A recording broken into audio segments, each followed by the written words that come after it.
Bismillahirrahmanirrahim. Assalamualaikum warahmatullahi wabarakatuh. Saya Ainur Bainah. Kali ini akan menjelaskan tentang jurnal, buku besar, dan neraca saldo sebagai pencatatan awal transaksi keuangan. Jurnal adalah sarana untuk mencatat semua transaksi keuangan secara sistematis dan kronologis berdasarkan bukti transaksi. Jadi basis dari pencatatan jurnal adalah bukti transaksi. Sistematis seperti apa? Pertama, menggunakan double entry bookkeeping. Artinya pada saat melakukan pencatatan, jurnalnya harus selalu sama antara debit dan kreditnya. Kemudian yang kedua, menggunakan daftar akun. Ya, daftar akun seperti apa? Daftar akun itu diantaranya kita punya 5 kelompok akun ya. Pertama, akun aset yang terdiri dari akun nomor 1 sampai seratusan, kemudian akun liabilitas nomor 2, dia dimulai dari angka 2, akun ekuitas, dan akun pendapatan serta akun beban. Oke, saldo normal dari setiap kelompok akun, pertama aset itu ada di sebelah debit. Jadi kalau bertambah, misalnya kita menerima kas itu termasuk aset, maka dicatat di sisi debit. Yang kedua liabilitas. Liabilitas itu hutang kalau bertambah di sisi kredit. Misalnya tadi kita dapat uang dari pinjaman, maka kas kita bertambah di sisi aset, di sisi debit, aset kita bertambah di sisi debit, kemudian utang kita juga bertambah di sisi liabilitas, itu di kreditnya bertambah juga gitu ya. Contoh misalnya kita, mendapat pinjaman uang 1 juta, berarti kas debit 1 juta, utang kredit 1 juta. Kemudian ekuitas, ekuitas ini modal sendiri. Misal contohnya kita menanam modal untuk usaha kita nilainya 2 juta, maka kasnya bertambah di debit 2 juta, kemudian modalnya bertambah di kredit 2 juta, begitu ya. Demikian juga pendapatan sama seperti modal dan liabilitas atau utang bertambah di sisi debit. Contoh misalnya kita menerima pendapatan dari jasa kita, maka kas kita bertambah di sisi debit, kemudian pendapatan kita bertambah di sisi kredit. Beban atau kita nih pengeluaran ya, pengeluaran kas itu kalau bertambah di sisi kredit. Contoh kita bayar listrik, beban listrik kita di debit, kasnya berkurang di sisi kredit. Seperti itu ya, itu namanya saldo normal. Posisi nanti di neraca saldo harus sesuai dengan posisi saldo normal ini. Kemudian tadi ya jurnal itu dicatat secara sistematis dan kronologis. Kronologis artinya urut waktu, jadi kita ada kolom tanggal yang diurut berdasarkan tanggal pertama atau tanggal awal sampai tanggal terakhir. Kemudian ada kolom perkiraan berisi nama akun, kolom referensi berisi nanti postingan halaman buku besar yang di tempat kita memindahkan transaksi, kemudian ada debit, ada kreditnya. Lajur ini isinya adalah kalau tanggal berarti catat tanggalnya, tanggal kejadiannya atau tanggal transaksinya kapan, kemudian lajur perkiraan ini untuk mencatat nama akun, kemudian informasi singkat juga dan referensi tadi untuk nama atau halaman di buku besar ya. Kita langsung masuk ke ilustrasi, contohnya tanggal 1 Desember, Nyonya Lisa menanam modal untuk perusahaannya dari uang pribadi sebesar 6 juta, maka jurnalnya sesuai tadi sistematikanya. Kas kita bertambah, catat dulu tanggalnya ya, Desember, kemudian tanggal 1 kasnya bertambah 6 juta di debit, kemudian modalnya juga bertambah di sisi kredit 6 juta. Setelah kita jurnal, lalu kita posting ke buku besar. Apa itu buku besar atau general ledger? Yaitu kumpulan akun perkiraan atau rekening nih sama ya, yang memiliki kesamaan identifikasi transaksi. Nama akun yang dipakai di jurnal harus sama dengan nama yang di buku besar. Contoh tadi namanya kas, atau kita tulis kas dan setara kas, maka di buku besar juga harus sama kas atau dan kas dan setara kas. Ya, secara umum akun terdiri dari dua, yaitu akun real dan akun nominal. Akun real itu akun yang ada di laporan posisi keuangan atau neraca, yakni akun aset seperti kas, piutang, perlengkapan, peralatan ya. Kemudian akun liabilitas contohnya utang bank, utang gaji, utang sewa, dan ekuitas itu modal ya. Kemudian akun nominal terdiri dari pendapatan, baik itu dari penjualan, komisi, bonus, pendapatan lain.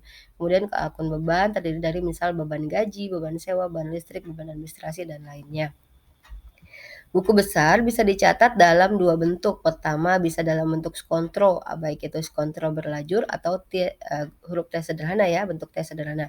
Atau stafel. Stafel ini ada 2, ada saldo tunggal, ada stafel lajur rangkap. Contohnya seperti ini ya untuk yang skontro. Yang skontro berlajur ada lajur untuk tanggal, keterangan, referensi, debit, kemudian tanggal, keterangan, referensi kredit gitu ya. Kemudian ada juga bentuk T ya, bentuk T berarti langsung debitnya apa, kreditnya apa gitu ya. Ini yang paling sering dipakai untuk latihan ya. Nah, yang untuk stafel kita bisa, menggunakan saldo tunggal, jadi cukup ada tanggal, keterangan, referensi, debit, kredit, saldo, atau saldo rangkap, tanggal, keterangan, referensi, debit, kredit, saldo, debit, kredit ya. Bedanya sama skontro tadi kita nggak usah tulis lagi tanggal, keterangan, referensinya ya. Jadi cukup langsung ke saldo saja. Nah, kalau dari jurnal yang tadi kita lakukan itu ya, ada jurnal untuk penerimaan modal atau jurnal-jurnal yang lain, kemudian kita langsung posting nih ke buku besar. Menulis jurnal kan ada namanya, kemudian ada halamannya, ini yang kemudian ditulis di referensi di buku besar. Buku besar ada catatan akun dan nomor nomor akunnya, selalu gitu ya. Baik nomor akunnya di awal atau di depan, di akhir itu dipersilahkan. Kemudian tanggal, keterangan, referensi debit, kredit, saldo debit kredit ini berarti pakai stafel yang saldo rangkap ya, seperti ini, postingannya. Jadi setiap setiap kali kita menjurnal harus langsung posting ke buku besar satu transaksi, setiap satu transaksi.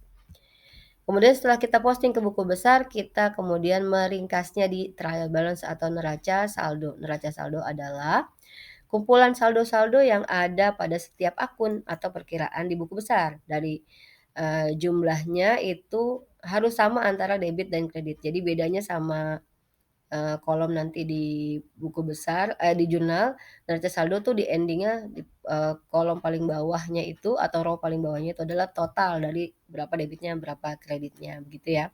Nah, sekarang kita contoh ya, misalnya tanggal 1 Desember itu ada investasi uang untuk modal 6 juta, kemudian ada menerima dari pelanggan 750.000, membeli peralatan 600.000, beli perlengkapan tunai 250.000, bayar listrik 2,5, bayar biaya lain-lain 130.000, kemudian mengambil uang untuk keperluan pribadi 100.000, sama menerima dari pelanggan tunai 400.000 dan piutangnya 200.000.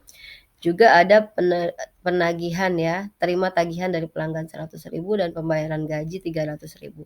Nah, pertama kita analisis dulu tadi ya, eee, kalau terjadi transaksi penerimaan modal berarti kasnya akan bertambah 600.000, kalau kas karena dia aset maka dicatat di debit gitu ya. Kita buat semua transaksi ini dianalisis, apa sih posisi akun yang, terkait ya, yang kemudian, terpengaruh dari transaksi tersebut. Jadi dalam satu siklus akuntansi kita pernah bahas ya, analisis, transaksi merupakan satu siklus yang harus kita lakukan, satu proses yang harus kita lakukan sebelum kita menjurnal. Setelah itu baru kita lakukan penjurnalan. Tadi karena kasnya bertambah catat di debit, maka jurnalnya adalah catat dulu tanggalnya, kemudian kasnya, kemudian debit, kemudian kreditnya ya, dengan posisi penulisan seperti ini tanpa perlu di jumlah saldo debit dan kreditnya ya. Jadi cukup per tanggal transaksinya, tanggal 1 apa kejadiannya, apa transaksinya, kemudian catat akunnya, catat pengukuran, dicatat angkanya. Setelah itu kita posting ke buku besar satu-satu. Ya termasuk misalnya kita bisa menggunakan buku besar T seperti ini atau buku besar, saldo rangkap juga bisa seperti ini ya. Silahkan dipilih masing-masing yang paling, nyaman digunakan ya. Transaksinya, tadi, kita posting satu persatu, lalu kita masukkan ke buku besar, setelah itu kita, buat neraca saldonya. Kas 6.200.000, dapat dari mana 6.200.000? Ini kita ambil dari, buku besar tadi ya, saldo-saldo yang ada di buku besar, kasnya saldonya aja yang kita ambil 6.200.000, piutang kita ambil 100.000 dari saldonya ya, kemudian perlengkapan, kemudian peralatan, ini kita ambil saldonya, kita masukkan semua totalnya ke neraca saldo. Ingat di neraca saldo selalu harus sama debit dan kreditnya. Gitu ya, kemudian kita nanti bisa lanjut ke latihan soal, ada beberapa latihan soal yang bisa Bapak Ibu kerjakan. Pertama, tanggal 1 Maret Bapak Budi memulai usaha laundry mandiri dengan menginvestasikan dananya sebagai modal sebesar Rp25.000.000. Ini kita analisis dulu, transaksi ini mempengaruhi posisi keuangan apa saja. Asetnya bertambah tidak, kemudian liabilitasnya bertambah tidak, ekuitasnya bertambah tidak, pendapatannya ada yang bertambah atau tidak, beban ada yang bertambah atau tidak, gitu ya. Kemudian jurnal sampai kita posting ke buku besar dan buat neraca saldonya, demikian juga di latihan atau di transaksi-transaksi yang lainnya sampai ke pembayaran listrik ya. Demikian yang dapat saya sampaikan, mudah-mudahan, dapat dipahami, kurang lebihnya saya mohon maaf. Assalamualaikum warahmatullahi wabarakatuh.